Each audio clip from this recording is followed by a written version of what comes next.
नमस्कार मंडळी, श्री स्वामी समर्थ.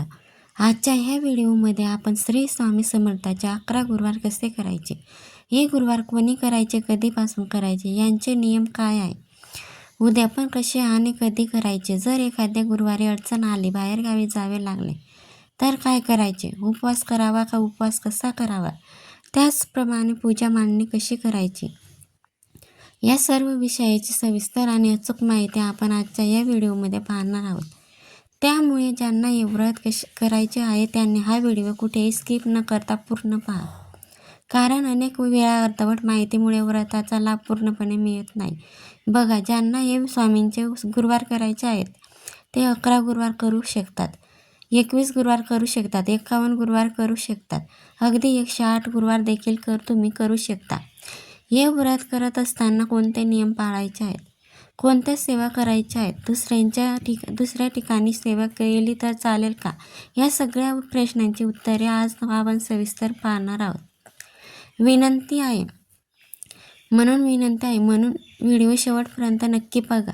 जर काही प्रश्न असतील, काही शंका असतील तर त्या कमेंट बॉक्समध्ये नक्की विचारा. आणि जर अजूनही तुम्ही आमच्या चॅनलला सबस्क्राईब केले नसेल तर व्हिडिओ पाहण्यासाठी चॅनलला सबस्क्राईब करा, बाजूच्या बेल आयकॉनला प्रेस करा आणि कमेंट बॉक्समध्ये श्री स्वामी समर्थ लिहायला विसरू नका. व्हिडिओ आवडला असेल तर लाईक करा आणि इतर स्वामी भक्तांपर्यंत हा व्हिडिओ शेअर करा. आता पाहूया स्वामींचे 11 गुरुवार हे व्रत कधीपासून करायचे. बघा, तुम्ही कुठल्याही महिन्यातील कुठल्याही गुरुवारपासून हे व्रत सुरू करू शकता. असे काही बंधन नाही की याच महिन्यात, याच तारखेला किंवा याच गुरुवारी करायचे. मात्र शक्यतो पितृपक्षामध्ये या व्रताची सुरुवात करू नये.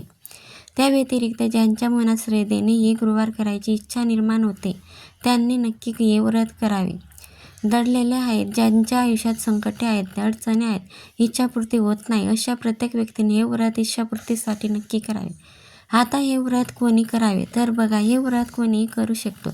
स्त्री, पुरुष, मुलगा, मुलगी, आजी, आजोबा, कोणीही व्रताची सुरुवात तुम्ही कुठल्याही गुरुवारी करू शकता. फक्त ज्या गुरुवारी एकादशी येते किंवा अमावस्या येते त्या गुरुवारी ह्या व्रताची सुरुवात करू नये. त्या व्यतिरिक्त इतर कोणतेही कठोर नियम नाहीत. आता हे व्रत करताना उपवास कसा करायचा, जर तुम्ही स्वामींचे 11 गुरुवार करणार असाल तर प्रत्येक गुरुवारी उपवास करायचा आहे. संपूर्ण दिवस उपवास ठेवायचा असतो. दिवसभर पूजा सेवा करून रात्री नैवेद्य दाखवून उपवास सोडायचा असतो. हे व्रत करण्यासाठी तुमच्याकडे स्वामी चरित्र सारामृत हा ग्रंथ असणे आवश्यक आहे. तसेच श्री स्वामी समर्थ महाराजांचा फोटो किंवा मूर्ती असणे आवश्यक आहे. मोठा फोटो नसेल तरी चालेल, अगदी छोटासा फोटो असला तरी चालतो, पण स्वामींचा फोटो तुमच्याकडे असायला हवा. ज्यांना 9 गुरुवारचे व्रत करायचे आहे त्यांच्यासाठी वेगळी पोथी असते. त्यासाठी स्वामी चरित्र सारामृत चालत नाही, हे लक्षात ठेवा. उपवास करताना उपवासाचे पदार्थ खाऊ शकता, पण फराळ करताना सैंधव मिठाचा वापर करायचा आहे. गरोदर महिला, ज्यांना औषधी घ्यावी लागतात, ज्यांना उपवास झेपत नाही, त्यांनी उपवास न करता देखील हे व्रत करू शकतात. अशा वेळी संकल्पनामध्ये स्पष्टपणे सांगायचे की मी 11 गुरुवारचे व्रत करणार आहे, परंतु उपवास करणार नाही. आता व्रत सुरू करण्यापूर्वी स्वामींच्या मंदिरात किंवा मठात जाऊन एक नारळ, आणखी खडी साखर अर्पण करायचे आहे आणि स्वामींना हे व्रत करण्याची परवानगी मागायची आहे. हे तुम्ही पहिल्या गुरुवारी किंवा 2-4 दिवस आधी करू शकता. पहिल्या गुरुवारी तुम्हाला संकल्प सोडायचा आहे. संकल्प फक्त पहिल्याच गुरुवारी करायचा असतो. पूजा मांडणी झाल्यानंतर संकल्प सोडायचा आणि मग सेवा सुरू करायची. संकल्प सोडताना हातात पाणी, फुलांच्या पाकळ्या, हळदी, कुंकू, तांदूळ घ्यायचे, खाली दाबून ठेवायचं. पूर्ण नाव, गोत्र सांगायचे. गोत्र नाहीत नसेल तर काय गोत्र सांगायचे, व्रताचा उद्देश सांगायचा आणि स्वामींना प्रार्थना करायची. स्वामी भक्तांनो, सर्वात आधी पूजा करण्यासाठी घरात शांत आणि स्वच्छ अशी जागा निवडा. पूर्व किंवा उत्तर दिशेला तोंड करून बसणे अत्यंत शुभ मानले जाते. पूजा मांडणी करण्यापूर्वी स्वतः स्नान करून स्वच्छ कपडे परिधान करा. मन शांत ठेवा आणि मनात श्री स्वामी समर्थांचे नाव घ्या.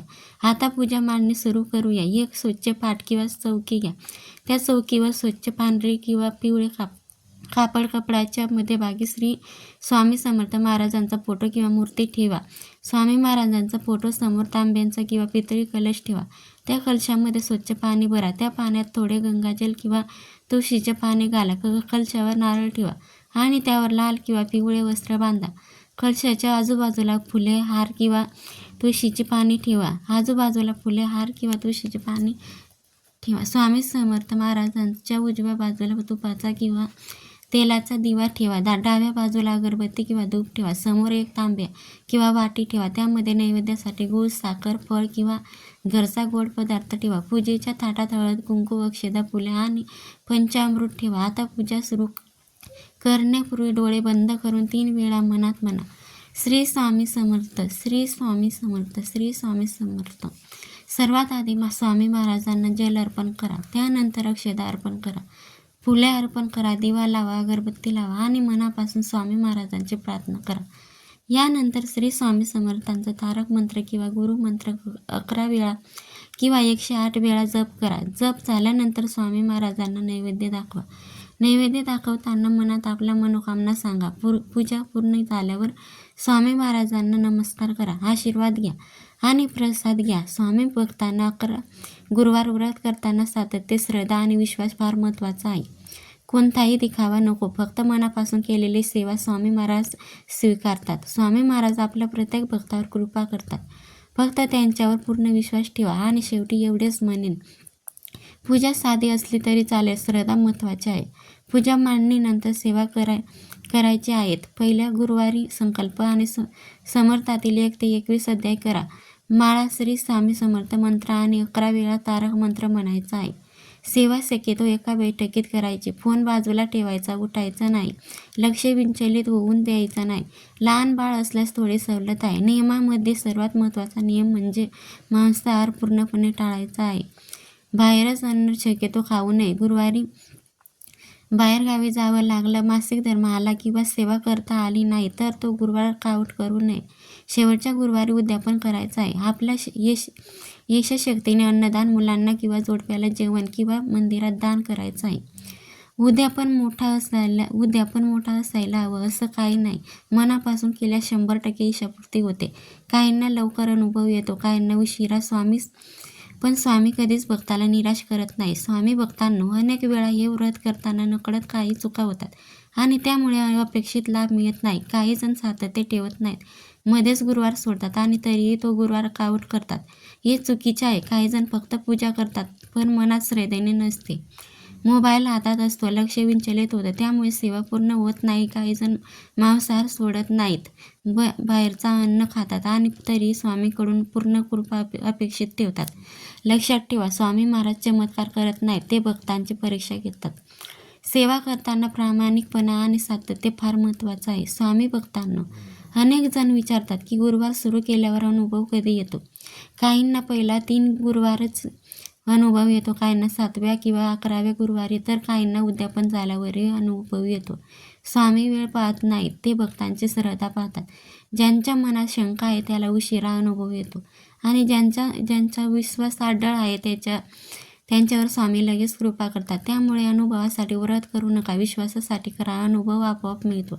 भक्तांना व्रत करताना इच्छा मागणं खूप चुकीचं नाही, पण इच्छा कशी मागतो हे महत्त्वाचे आहे. स्वामींकडे कधी दुसऱ्याचं वाईट मागू नका. कोणाचं नुकसान, कोणाचा नाश अशी इच्छा कधीही करू नका.